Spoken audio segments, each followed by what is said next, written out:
اعوذ باللہ من الشیطان الرجیم بسم اللہ الرحمن الرحیم یریدون لیطفئوا نور اللہ بافواہہم واللہ متم نورہ ولو کرہ الکافرون هو الذي أرسل رسوله بالهدى ودين الحق ليظهره على الدين كله ولو كره المشركون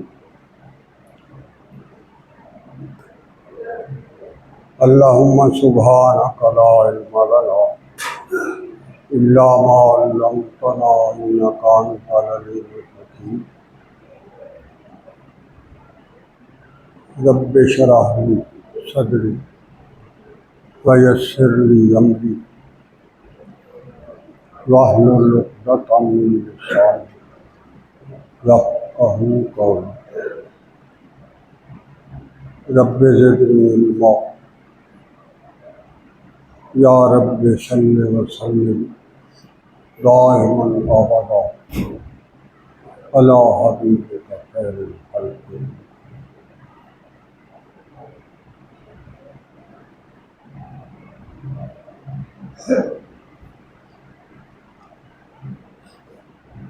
قابل سب تقریم والاحترام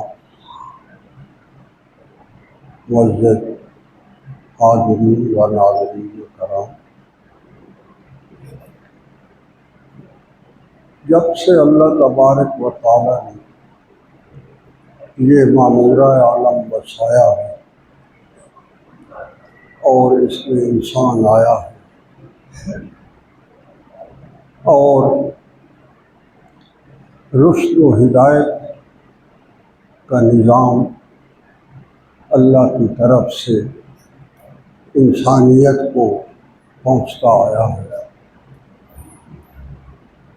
اس وقت سے آدم علیہ السلام سے لے کر عیسیٰ علیہ السلام کی نبوت کی شان اپنی ہے، رسالت کے مقامات اپنے ہیں، اللہ کی طرف سے ان پر انعامات کے انداز اپنے ہیں۔ کسی انسان کے لیے اگر کوئی سب سے بڑا انعام ہو سکتا ہے تو وہ تو نبوت ہے، اور پھر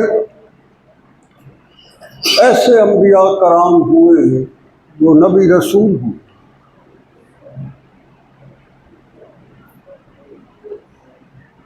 نبی تو 1.25 لاکھ کے قریب ہے،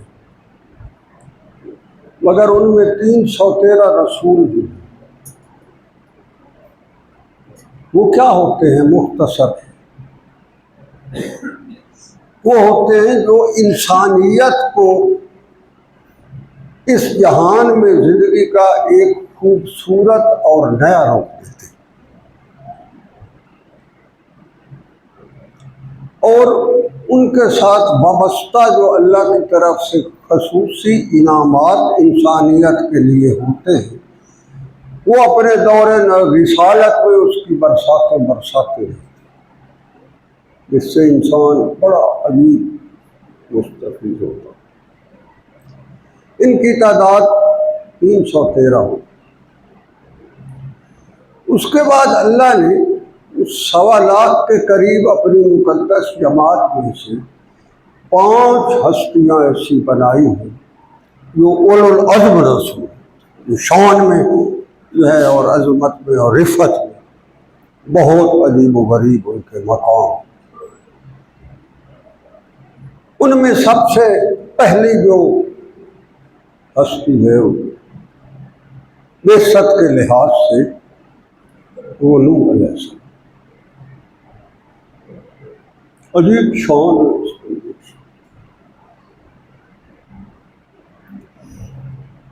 قرآن فرماتا ہے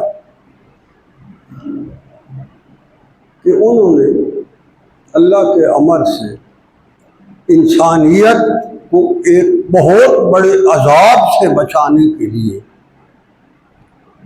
جو کشتی تیار فرمائی، وہ کم و بیش 3 سال لگا دیے اس کو بناتے بناتے۔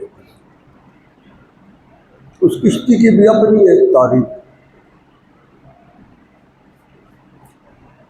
اور اس کے پیچھے مقصد کوئی اپنی تجارتی جہاز بنا کر سامان نہیں، اس میں سمندروں میں تجارت کا مقصد تھا۔ اس کا مقصد ایسا عظیم الشان تھا، وہ اپنے نور رسالت سے دیکھ رہے تھے کہ انسانیت جو ہے یہ بہت بڑی تباہی کی طرف جا رہی ہے، اور صرف وہی خوش قسمت بچ سکیں گے جو اس میری تیار کردہ اس کشتی کے اندر قدم رکھ دیں گے، وہ بچ جائیں گے، باقی سارے کے سارے ملیہ میٹ ہو جائیں گے۔ جب لوگوں نے یہ سنا تو عجیب و غریب تبصرے ہوئے، مگر اللہ کی نظر میں اس ہستی کی اس محنت مشقت، دن رات 3 سال لگ گئے کشتی بناتے بناتے، تو اللہ فرماتا وَأَصْنَعِ الْفُلْكَ بِأَعْيُنِنَا، جو آپ کشتی بنا رہے تھے میرے نور، وہ تو ہماری آنکھوں کے سامنے تھا، سب آپ کی محنت تھی۔ وَأَصْنَعِ الْفُلْكَ بِأَعْيُنِنَا، تو ہماری آنکھوں کے سامنے چیز ہو رہی۔ اللہ کے حضور تو ساری کائنات کا ہر ذرہ اور ہر وقت اس کے سامنے ہے، اس کا علم تو اس سے بھی محیط ہے، مگر نوح علیہ السلام نے جو انسانیت کے لیے اتنی بڑی محنت کی اللہ کے امر سے، اور پھر لوگوں کو دعوت دی، مگر 100 سے بھی کم کیا ہے، اور 1 2 10 20 50 100 سال ہی 950 سال مسلسل اللہ کے دین کی عظمت اور تقدس لوگوں کے دلوں پر آشکارا کرتے ہوئے لگا۔ رب انی دعوت قومی لیلا و نہارا، اللہ نے ایک دن رات ایک کر دیا ہے 950 سال، بڑا عظیم شان ہے۔ وہ پہلا اولو العزم رسول، اس کے بعد ابراہیم علیہ السلام، اس کی اپنی عظیم شان، اس نے انسانیت کے لیے جو کچھ کر گزرا، اللہ نے اس ہستی کو وہ انعام عطا کیا کہ ان کی بعثت کے بعد تقریباً 1 لاکھ سے زیادہ انبیاء کرام آئے، سارے کے سارے نسل ابراہیمی میں سے آئے۔ سبحان اللہ! یار کوئی ایک نیک بندہ کسی کے گھر پیدا ہو جائے، اس کی ولایت کا کتنا عجیب و غریب انعام ہوتا ہے۔ اللہ تبارک و تعالی نے جب سے ابراہیم علیہ السلام آئے اس وقت سے بعد تک محمد رسول تک سارے کے سارے نسل ابراہیمی میں سے آئے، انبیاء کا دادا ہست۔ آپ صلی اللہ علیہ وسلم نے فرمایا معراج کی رات جب میں آسمانوں پر جا رہا تھا، وہاں میں نے کعبہ دیکھا، بیت اللہ جیسے زمین پر ہے، میں کہا وہاں بھی ہے، مگر وہاں میں نے دیکھا کہ ایک بزرگ ہستی ہے، وہ بیت اللہ کی وہاں وہ آسمانوں والا بیت اللہ، ان کی دیوار کے ساتھ ٹیک لگا کر بیٹھے ہوئے، تو حیران رہ گیا انہیں دیکھ کر، کوئی بہت بڑی عظیم شان ہستی جو آسمانوں کے اوپر بیت اللہ پہ ٹیک لگائے بیٹھے۔ میں نے جبرائیل امین سے پوچھا یہ کون؟ انہوں نے تعارف کروایا یہ آپ صلی اللہ علیہ وسلم کے دادا ابراہیم خلیل اللہ ہی تو ہے۔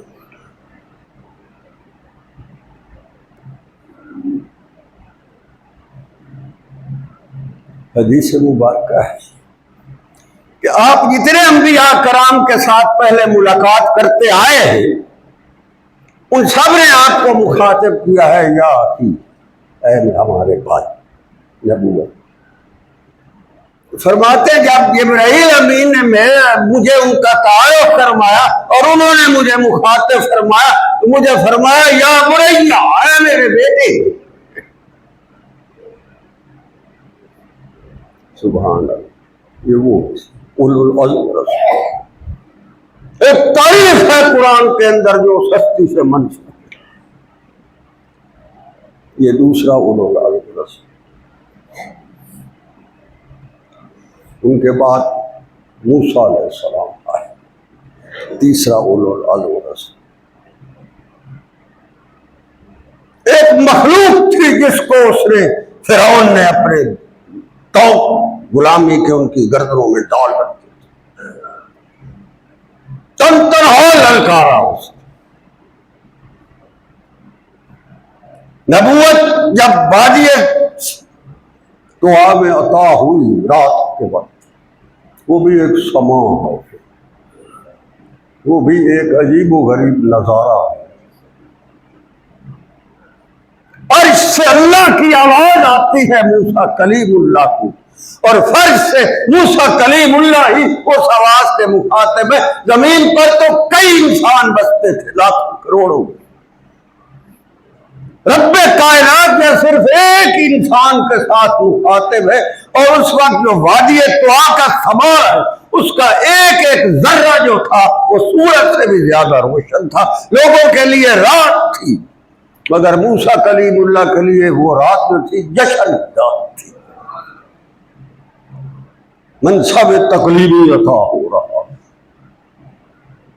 وہ جب ابتدا ہوئی اس کلام کی تو موسیٰ علیہ السلام کا پھر یہ انعام ایسا رہا کہ بھیڑ بکریاں چرا رہے ہیں، دل کیا اپنے رب سے بات کرنے کا، وہی اپنے کندھے سے چادر مبارک رکھی نیچے، اوپر بیٹھ گئے اور کلام اللہ شروع ہو گیا۔ یہ انعام، یہ تیسرے نے موسیٰ کلیم اللہ اولو العزم رسول، فرعون کی سلطنت کے پرخچے اڑانا، ایسا عبرتناک تاریخ رقم کی کہ آج بھی اس کا ہڈیوں کا ڈھانچہ دنیا کی نظروں کے سامنے ہے کہ کسی نے موسیٰ علیہ السلام سے ٹکر لی تھی، اس کا یہ انجام ہوتا، وہ آج بھی دنیا کے سامنے۔ اللہ نے کہا میں اس کا عبرتناک انجام بنا دوں گا، دنیا دیکھے گی کہ میرے کلیم کے ساتھ اس نے ٹکر لی تھی، اس کے انجام ہو گیا ہے، انجام اس کا اب بھی نظر آ رہا ہے۔ یہ انبیاء کی مقدس جماعت میں تیسری، اس کے بعد چوتھا نمبر آتا ہے عیسیٰ علیہ السلام۔ اس ہستی کی ذات میں اتنے معجزات ہیں، عقل دنگ رہ جاتی۔ اللہ نے جب اس ہستی کو اس زمین پر لایا ہے تو پچھلے سارے اپنے قانون توڑ کر لایا ہے، اپنی ربوبیت کا شاہکار بنایا ہے اس۔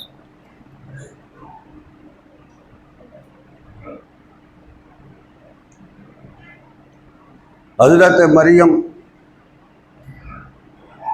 نے جنگل میں جب دیکھا کہ ایک بندے کی شکل کا آدمی ہے تنہائی میں، میرے سامنے آ گیا، قرآن بتا رہا، گھبرا گئی، عزت دار بہت بڑی صاحب عصمت خاتون، تو جب گھبرائی تو پھر انہوں نے اپنا تعارف کرا کہ میں انسان نہیں ہوں، میں تو فرشتہ ہوں، اور آپ کو جو ہے بیٹے کی بشارت دینے کے لیے میرے اللہ نے مجھے بھیجا۔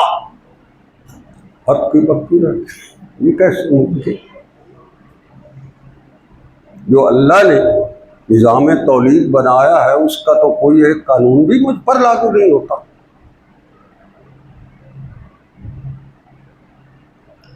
تو اللہ تبارک و تعالیٰ نے فرمایا یہ ہوگا۔ جب انہوں نے فرمایا کہ مجھے تو کسی بشر نے چھوا تک نہیں، تو اللہ نے فرمایا جب میں کسی چیز کا ارادہ کر لیتا ہوں تو سارے کائنات کے قوانین کو توڑ کر بھی میں اپنی مرضی کر لیتا ہوں. میری مرضی میں بناتا ہوں، دینا چاہتا ہوں. اس کے آگے کون؟ ادھر سے زکریا علیہ السلام، ان کے خالو، وہ کہتے ہیں جی میری تو عمر ہی کہیں کی کہیں ہو گئی.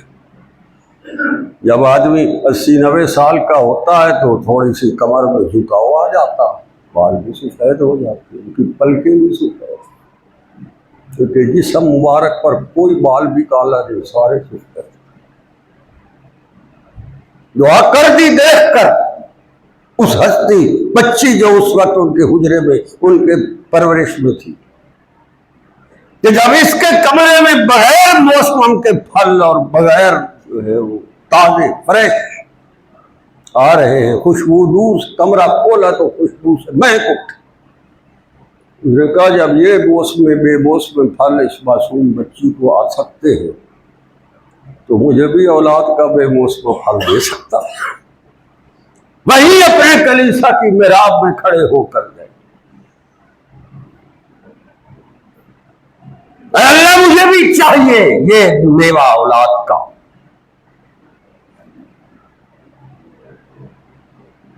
اللہ نے فرمایا ہم نے فرشتہ نہیں فرشتوں کا لشکر بھیج دیا خوشخبری دینے.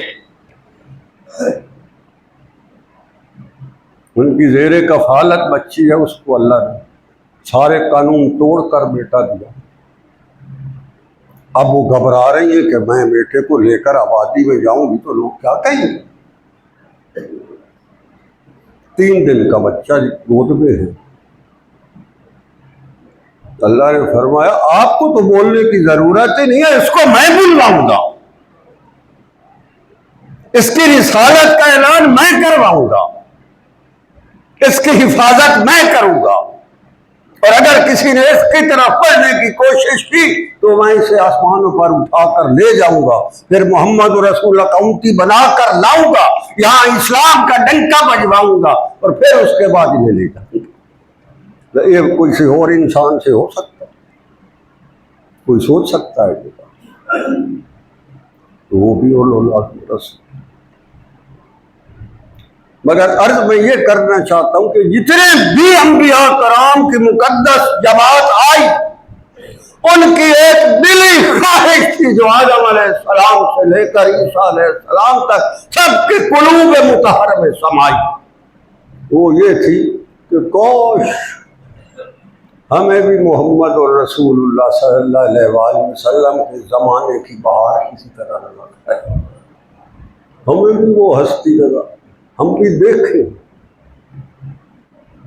اللہ نے ان کی خواہش بھی پوری کر دی. رات کی تنہائی میں اٹھایا اس کو ام ہانی کے گھر سے، بیت اللہ کے صحن میں لایا، کلام اطہار مقدس کو چاک کروا کر اس کے اندر اپنا نور بھرا، براق کی سواری پر بٹھایا، بیت المقدس تک لایا، اور سارے انبیاء کرام کی اس خواہش کو پورا فرمایا. محمد رسول اللہ کو سامنے کھڑے کر کے باقی سارے انبیاء کو صف بستہ کھڑا کر کے زیارت کرو. محمد رسول اللہ آئے تو کیا آئے، کائنات میں باہر آئے. سبحان اللہ. مگر جب آپ صلی اللہ علیہ وسلم آئے تو جو کچھ لائے اور جس طرح آپ نے یہ سارا دور نبوت نبھائے وہ بھی تو اپنی ایک تاریخ. کون سی ایسی مشکل ہے، کون سی ایسی مشقت ہے، کون سی ایسی محنت ہے.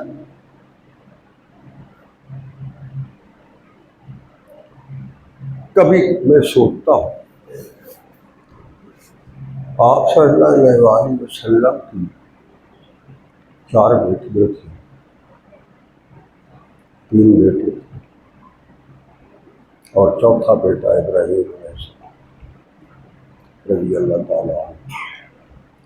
صرف ایک حضرت فاطمہ رضی اللہ تعالی عنہا کے علاوہ آپ صلی اللہ علیہ وسلم کی حیات طیبہ میں سارے ایک ایک کر کے اللہ کے حضور چلے گئے. 60 صدمے محمد رسول اللہ نے اپنے گھر میں اولاد کے سہے ہیں. یہ حیات طیبہ. کوئی بڑے سے بڑے اصحاب کا مضبوط آدمی ہو، اس کے گھر میں اگر ایک فوت کی ہو جائے تو اس کی اپنی آدھا فوت تو وہ فوت ہو جاتا. لوگوں کے کتنے تانے عطا ہوئے، لوگوں نے کیا کیا کچھ نہیں کہا.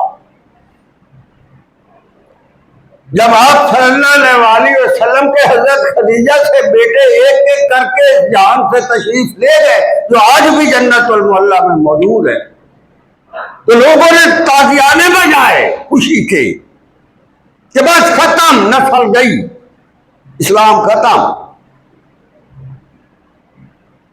اللہ نے فرمایا ان شانئک ھو الابتر، جو یہ سوچ رہے ہیں ان کی نسلیں ختم ہو سکتی ہیں. محمد رسول اللہ کے خدام جو ہے وہ تا قیامت قائم رہے. فاطمہ تو زہرا رضی اللہ عنہا سے نسل چلی اور چلی آ رہی ہے اور رہے. 7 خاندان کے افراد کے صدمے آپ میں سے، مگر اس دین کی عظمت اور تقدس کا جھنڈا بلند رکھا. ہمارے گھر میں ایک سانحہ ہو جائے نا، ساری تبلیغیں اٹھائی ختم ہو جاتی ہیں. بندہ چادر اوڑھ کے بھیا میرا جی جوان پتر مر گیا جی، میری بیوی چلی گئی جی، میری بیٹی چلی گئی. بدر کے وقت آپ صلی اللہ علیہ وسلم جب واپس لوٹے تو مکہ میں جشن کو سموٹ ہو. اللہ نے اس نام کو یوم الفرقان کہا تھا. آپ صلی اللہ علیہ وسلم مکے میں قدم رکھا تو پتہ لگا آپ کی ایک بیٹی اس جہان سے چلی گئی. یہ سارے سانحات محمد رسول اللہ کو آئے.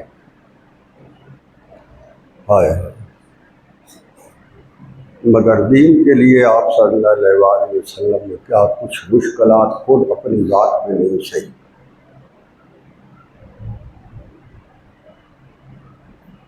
ایک بہت عظیم الشان سرتاج الاولیاء امام الازکیاء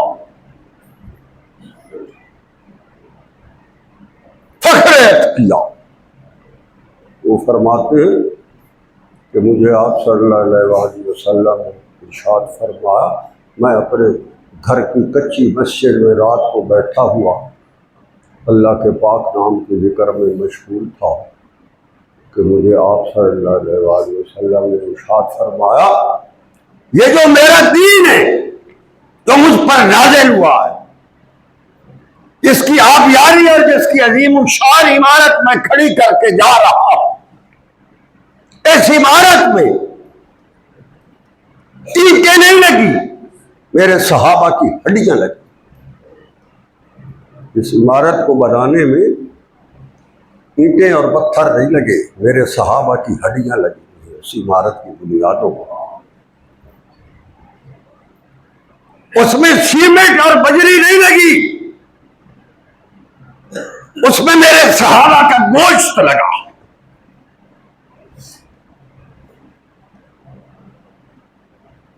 اس میں پانی اور گارا اس عمارت کی تعمیر میں نہیں لگا، میرے صحابہ کا خون لگا، خود محمد رسول اللہ کا مقدس خون لگا.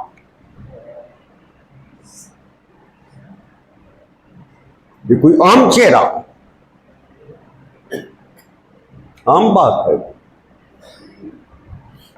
کبھی کبھی میں سوچتا ہوں جب آپ وادی سنیہ سے تشریف لائے تھے ہجرت کے وقت مدینہ میں، آپ کے ننیال کے خاندان کی، اس میں بوڑھی عورتیں بھی تھیں، جوان بھی تھیں، بچے بھی تھے، بچیاں بھی تھیں، چھتوں پہ چڑھے کھڑے. جب آپ صلی اللہ علیہ وسلم کی سواری دیکھی، انہوں نے دن کے 10-11 کا وقت ہو گیا تھا، جو ہی نگاہ پڑی، عجیب بات ہے، وہ کہا طلع البدر علینا من فریضۃ الوداع، یہ تو کوئی دن کے وقت 14ویں کا چاند چڑھا آ رہا، معمولی بات تھی.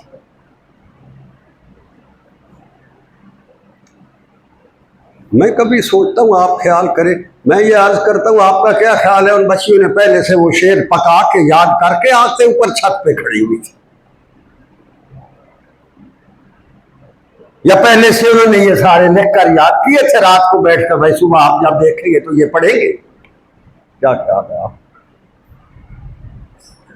وہ تو اس مقدس چہرے کی زیارت سے ان کے دلوں نے ترجمانی کی، وہ سستی تھی، اور انہیں دف بجا بجا کر ان خواتین اور بچوں نے چھتوں پر کھڑے ہو کر نعرے لگا لگا کر کہا طلع البدر علینا من ثنیات اللہ۔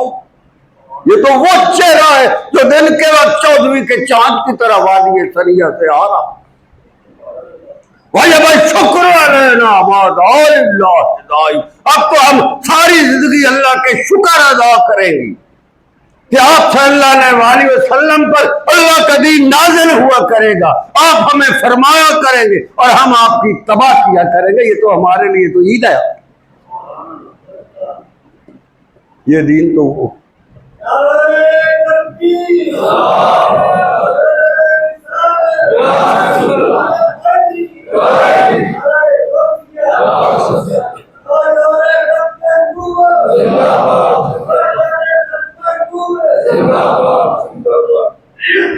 صحابہ کے بارے میں اس دین کی عظمت اور تقدس کی پاس پانے کے لیے وہ تاریخ رقم کی ہے کہ ایسی تاریخ کی داستان پہلے عرش پر بھی نہیں۔ صحابہ کے بارے میں جو تاریخ اس دین کی خدمت میں رقم کی ہے اس کی داستان نے عرش پر لوگ ملائکہ نے کہی، خود اللہ تبارک و تعالیٰ نے تعریف۔ حدیث مبارکہ ہے آپ صلی اللہ علیہ وسلم نے ارشاد فرمایا جب بدر کی رات کو مقداد بن اسود مجھے بدر کے بارے میں مشورے دے رہا تھا تو میں نے اپنی آنکھوں سے دیکھا ہے عرش عظیم پر رب کائنات بھی مقداد بن اسود کے ان مشوروں کو جبرائیل امین کو کہہ رہا تھا جو زمین پر مقداد کہہ رہا ہے وہ تم نے صبح جا کر زمین پر اس کی بات کو پورا کرنا۔ تو یہ دین وہ، اس دین کے ساتھ محبت کرو، وفا کرو، کل کو کامیاب ہو۔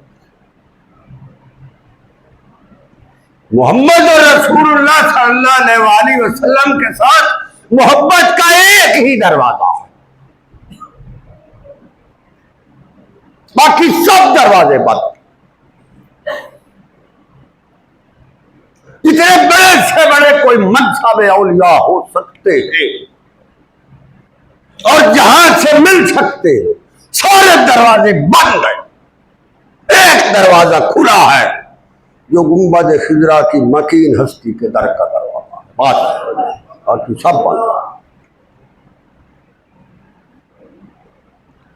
اپنی وفاؤں کا یقین وہاں دلاؤ، اپنی محبتوں کے نعرے وہاں لگاؤ، اللہ کے دین کی عظمت اور تقدس پر آج کفر اور طاغوت ایک بھوکے گدھ کی طرح پڑا ہوا ہے دوسرے۔ صورتحال یہاں تک آ گئی ہمارے نوجوان بچیوں اور بچوں کے سکولوں کے اداروں میں اب ڈانس کے مقابلے شروع ہو چکے۔ تاریخ ہے، اشتہار آ رہے تھے فلاں تاریخ کو فلاں سکول میں نوجوان بچیوں اور بچیوں کا گانے اور ڈانس اور موسیقی کے مقابلے ہوں گے۔ بات تو یہاں آ گئی تو ہم صرف سڑکوں پہ نعرے لگا کر بچ جائیں۔ اگر محمد رسول اللہ صلی اللہ علیہ وسلم کا وہ مقدس چہرہ جو دن کے 14ویں کے چاند سے بھی زیادہ روشن نظر آتا ہے، وہ اس دین کی پاداش میں 2 زیریں پہنے ہوئے سارے کا سارا چہرہ مقدس خون آلود احد کے میدان میں کھڑا نظر آتا ہے، یہ تاریخ کون رقم کرے گا؟ یہ وفاویں کون کرے گا؟ ارے دین کے ساتھ آج ان وفاؤں کی ضرورت ہے، دین آپ سے مانگ رہا ہے یہ وفائیں، یہ عام نہیں ہے۔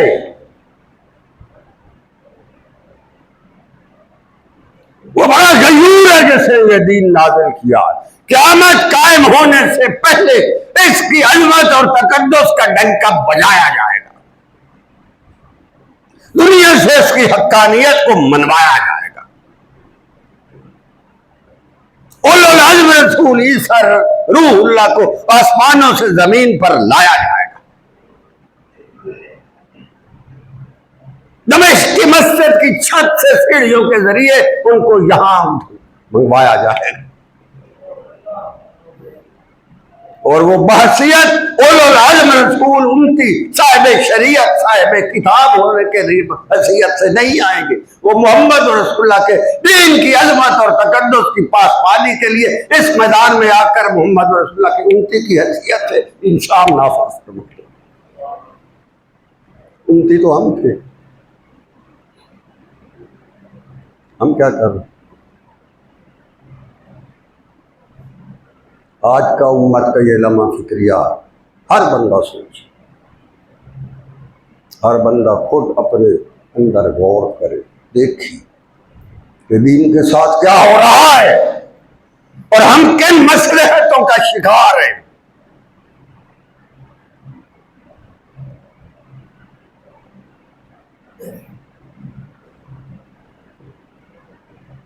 اور آج ہمارے سامنے اس دین کے ساتھ لوگ کیا کر رہے ہیں، اس کو کیا کیا نام دے رہے ہیں، اس کے آڑ پر اپنی دکانیں چمکا رہے ہیں، اس کو بیچ بیچ کر ٹکوں پر جو یہودی کرتے تھے، یہودیوں کی رسم اپنا لی ہم نے، اقتدار کے بھوکے گدھوں کی طرح ہم نوچ نوچ کر اسلام کی عظمت اور تقدس کو اپنے اہداف دنیاوی مفادات کے لیے قربان کرنے کو ہم دین سمجھ بیٹھے۔ کفر انتظار میں ہے اور اس کی نظریں اس خطے پر ہے، انہیں پتہ ہے آج سے 75-76 سال پہلے انہوں نے اس دین کے نام پر اپنے سامنے اپنی بچیوں کو اپنے بچوں کو ذبح کروایا ہے، ان کے اندر سے وہ جوہر نکالنا پڑے گا، ان کی انہی نوجوان بچیوں اور بچیوں کو سر عام سکولوں میں نچانا پڑے گا، فواحشات اور منکرات کے لیے ان کے اوپر زور لگانا پڑے گا۔ اگر یہ نسل اب بھی اللہ کے دین سے ہٹ گئی تو پھر ان کا کام صاف ہو جائے گا۔ ارے دین تو غالب آ جائے گا، مگر اللہ کے حضور کھڑے ہو کر ہم کس منہ سے محمد رسول اللہ کا امتی ہونے کا دعویٰ کریں گے؟ ہمارے پاس کیا ہے؟ دین تو غالب آ رہا ہے، آئے گا۔ اللہ فرما رہا ہے یریدون لیطفئوا نور اللہ بافواہہم، یہ تو پہلے دن سے ارادہ ہے کفر کا کہ اس روشن چراغ کو بجھا دیا جائے، بے افواہ، منہ کی پھونکوں سے۔ بھلا سورج کی طرف منہ کر کے سارے 27 کروڑ پھونک دے رہو، اس کی کرنوں پہ فرق پڑے گا؟ یریدون لیطفئوا نور اللہ بافواہہم، تو اپنے منہوں سے بجھانا چاہتے ہیں۔ واللہ متم نورہ ولو کرہ الکافرون، میں اس نور کا نافذ کرنے والا ہوں، میں نے محمد رسول اللہ کو نور نبوت سے سرفراز فرمایا، میں نے اس قرآن کو نازل کروایا، میرا یہ کلام بن کر آیا ہے، میں خود اس کی حفاظت کے لیے خود اللہ کا ہوں، میں کروں گا حفاظت اس کی۔ واللہ متم نورہ ولو کرہ الکافرون، کافروں کو یہ میری بات جتنی بری لگے میں نے کرنا ہے، یہ اس نے ایک اولو العزم رسول آسمانوں پر بٹھا رکھا ہے اس کام کے لیے، امام مہدی کو لا رکھا ہے، لائے گا۔ خدام محمد ایسے کھڑے ہوں گے جو وہی تاریخیں رقم کر دیں گے جو کبھی بدر اور احد اور حنین اور خندق میں ہوئی تھی. اس لیے جو مارکا اس وقت اس دین کے نام پر اللہ کے دین کی تقدس کی پاس پانے کے لیے لڑا جائے گا، محمد رسول اللہ نے اس مارکے کا نام 1450 سال پہلے غزوۃ الہند رکھ. لوگوں اس طرف آ جاؤ اگر کسی زنگی لپٹی کے آ جاؤ. کل کو اللہ کے حضور کھڑے ہو کر محمد رسول اللہ کے روبرو سرخرو ہو جاؤ، ورنہ رول جاؤ. وہ کہہ رہا ہے میں نے اس نور کو پوری دنیا کے اوپر ایک دفعہ اس کا جھنڈا لہرانا. اور اگر تم آج اس کے لیے تیار ہو جاتے ہو، نیت کر لیتے ہو اور اللہ کی عظمت کے تقدس کے لیے کھڑے ہو کر طاغوت کی آنکھ پہ آنکھ ڈال کر دین کے نور کا تم اس سے گزرے نہیں دیتے ہو تو تم بھی غزوۃ الہند کے مجاہد.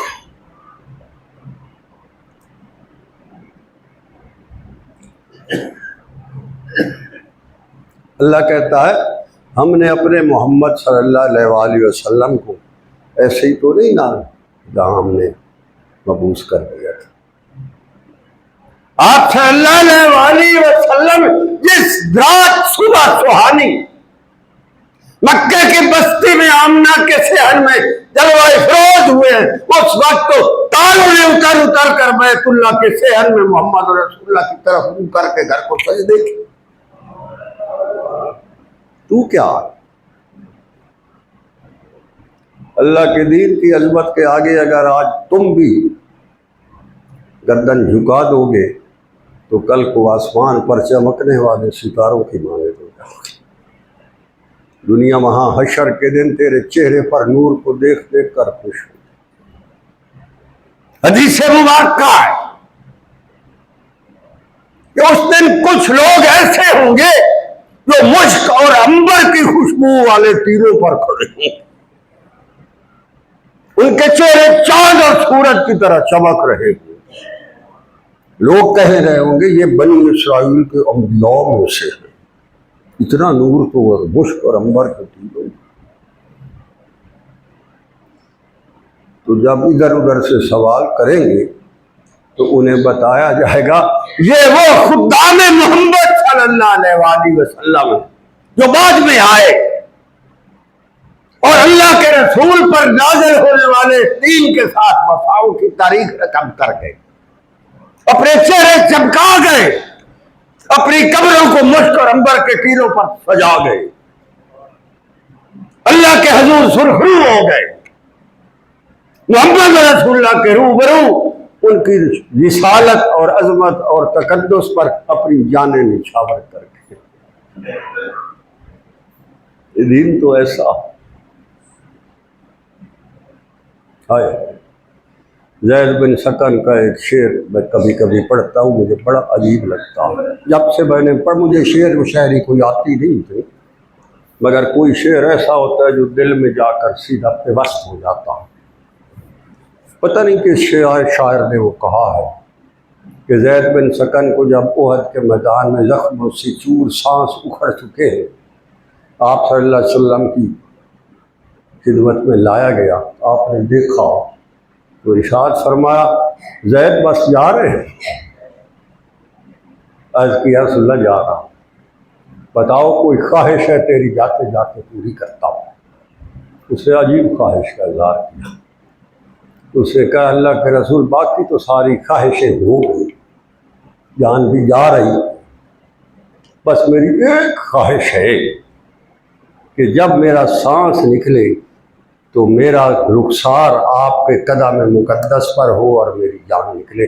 میں اس طرح مرنا چاہتا ہوں. میں اس طرح آپ صلی اللہ علیہ وسلم نے اپنا قدم مبارک بڑھا دیا، صحابہ کو ارشاد فرما دیا کہ اس کا رخسار میرے قدم پر رکھ. انہوں نے رکھ دیا اور آپ روح پرواز کر گئے. تو ان کا ارادہ یہ تھا کہ جب میں یہاں سے اٹھوں گا اور اللہ کے حضور جاؤں گا تو میرا اللہ نے اگر مجھ سے پوچھا کہ زید تم دنیا پر کیا کام کرتے کرتے میرے حضور آئے ہو، تو میں عرض کروں گا اے اللہ میں تیرے محمد صلی اللہ علیہ وسلم کے قدوم میں میمنۃ العظوم سے اپنا سر مبارک رگڑ رگڑ کر تیرے حضور آ گیا۔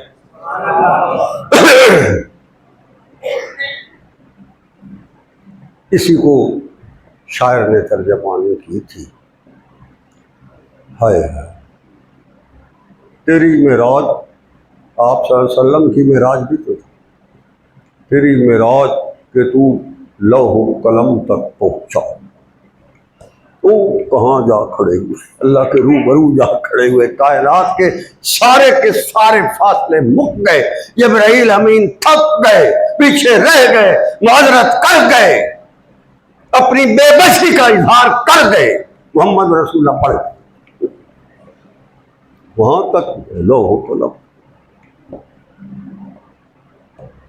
صوفیاء فرماتے ہیں وہاں ایک مقام ہے اس کو مستوی کہتے ہیں، یاد رکھ لو، کہنے درویش کی گل یاد آ جائے گی۔ وہ پتہ کیا ہے؟ وہ مقام وہ ہے جہاں ساری کائنات کے فیصلے ہوتے، کارکنان قضا و قدر وہاں بیٹھ کر اللہ کے حکموں کو لکھتے ہیں، قلم چلتے ہیں، دفتر ہے، وہاں سے فیصلے ہوتے ہیں جو اللہ حکم صادر کرتا، اس کا بھی ایک پورا میکانزم ہے۔ عجیب، آپ صلی اللہ علیہ وسلم نے فرمایا اس رات میں وہاں تک گیا کہ وہ مقام مستوی پر جو فرشتے اللہ کے احکامات لکھ رہے تھے میں ان کے کلموں کا کھسکار سن رہا تھا، میں نے دیکھا ہے وہ سارا رب کائنات کا نظام جس طرح چلتا، وہ تو وہاں تک گئے۔ تو زید بن سکن کی ترجمانی کرتا ہے شاعر، تو تیری معراج کہ تو لوح و قلم تک پہنچا، میری معراج کہ میں تیرے قدموں تک پہنچا، بس میری معراج یہ ہے۔ محمد رسول اللہ صلی اللہ علیہ وسلم کے قدوم میمنۃ العظوم کو تھام لو، اس اسلام کی عظمت اور تقدس کو سینے سے لگا لو، اس قرآن کا جھنڈا بلند کر دو، عیسیٰ علیہ السلام کے سپاہی بن کر کل کو محمد رسول اللہ کے روبرو سے روبرو ہو جاؤ۔ وآخر دعوانا سنتے ہیں